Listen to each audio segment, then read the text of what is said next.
आनंद की अनुभूति हो रही है वो नंद बाबा को हो रही है कि नंदस्तात्मजम उत्पन्ने जाता अल्लाहदो महामना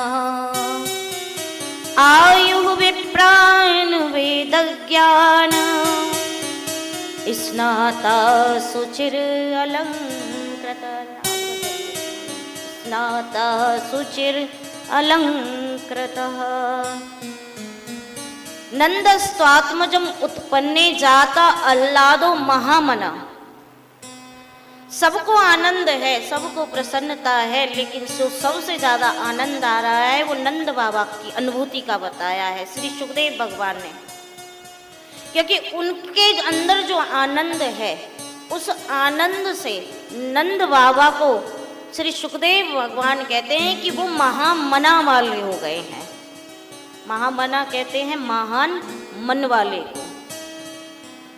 आज जब लाला का जन्म हुआ, आज लाला प्रकट होकर आए, तो नंद बाबा का ऐसा भाव जागृत हुआ कि क्यों ना अपने लाला के जन्म के खुशी में, प्रकट की खुशी में सब कुछ लुटा दूं, जो मेरे पास है अपना सर्वस्व में लुटा दूं।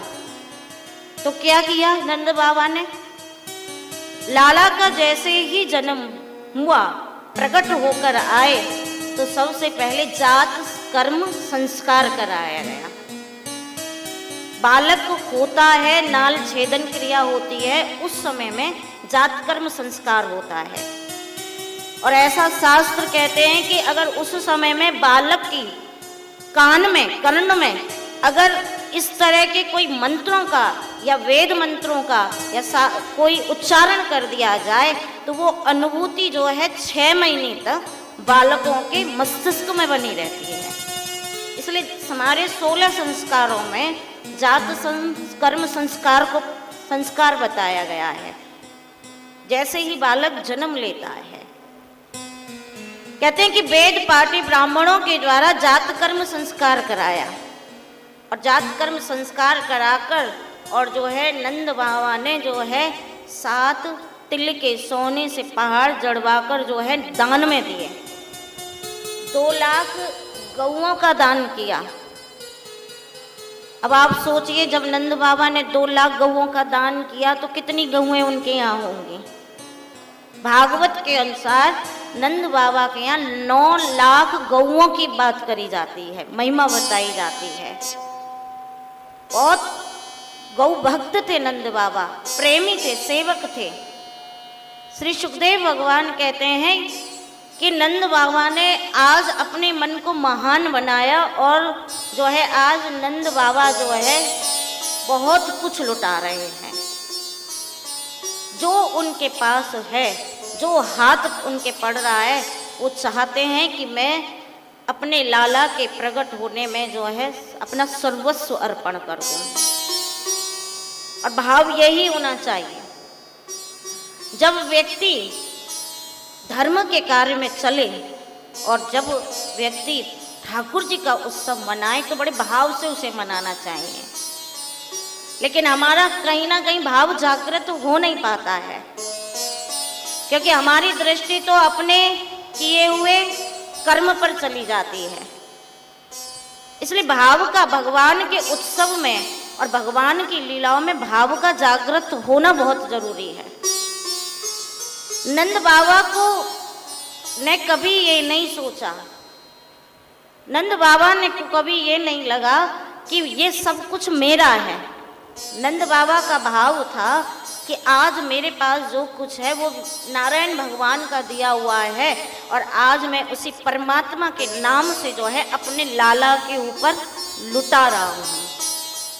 और नंद बाबा के द्वार पर भीड़ लगी हुई है, और इतनी भीड़ कि वो भीड़ खत्म होने का नाम ही नहीं लेती।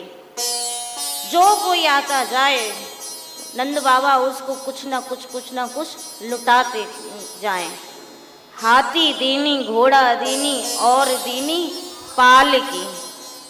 अब देखो, हाथी देना कोई सरल बात तो नहीं है। हाथी कोई दे दे तो, लेकिन हाथी को पालने वाला भी कितना महान होगा।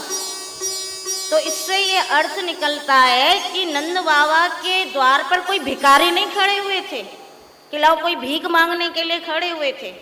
इसका मतलब नंद बाबा के यहाँ जो खड़े हुए थे वो श्री सामंत लोग थे, वो लाला के जन्म की बधाई लूट रहे थे और उसे स्वीकार कर रहे थे। इसलिए बोला कि हाथी दीनी, घोड़ा दीनी और दीनी पाल की। आजकल हमारी तरह थोड़ी ना है कि एक बिस्कुट लुटा दिया, टॉफी लुटा दी और बस हो गया नंद उत्सव। उसमें भी हम कभी कभी कंजूसी कर जाते हैं, बहुत जगह हमने देखा है, उसमें भी कंजूसी हो जाते हैं। जब बधाई देने की बात आती है बाबा, पता है क्या होता है? तब ये होता है कि ऐसा सिक्का खोज कर लाते हैं कि सोचते हैं कि बधाई में यही दान कर दें जो कहीं ना चले, जो नोट कहीं नहीं चले वो जो है बधाई में चल जाता है। नंद बाबा का भाव ये है, ब्रजवासियों का भाव ये है। ब्रजवासी चाहते हैं लूटना। क्या लूटना चाहते हैं? उनको किसी वस्तु की आवश्यकता नहीं है ब्रजवासियों को कि किसी को धन चाहिए, किसी को दौलत चाहिए, या किसी को घोड़ा चाहिए, किसी को पालकी चाहिए। उस वस्तु के माध्यम से ब्रजवासी प्रेम लुटा रहे हैं और प्रेम को ले रहे हैं, आनंद को ले रहे हैं। अपने भाव से प्रेम लुटा रहे हैं और आनंद की अनुभूति कर रहे हैं। नंद बाबा अपना प्रेम लुटा रहे हैं। किसको? ब्रजवासियों को।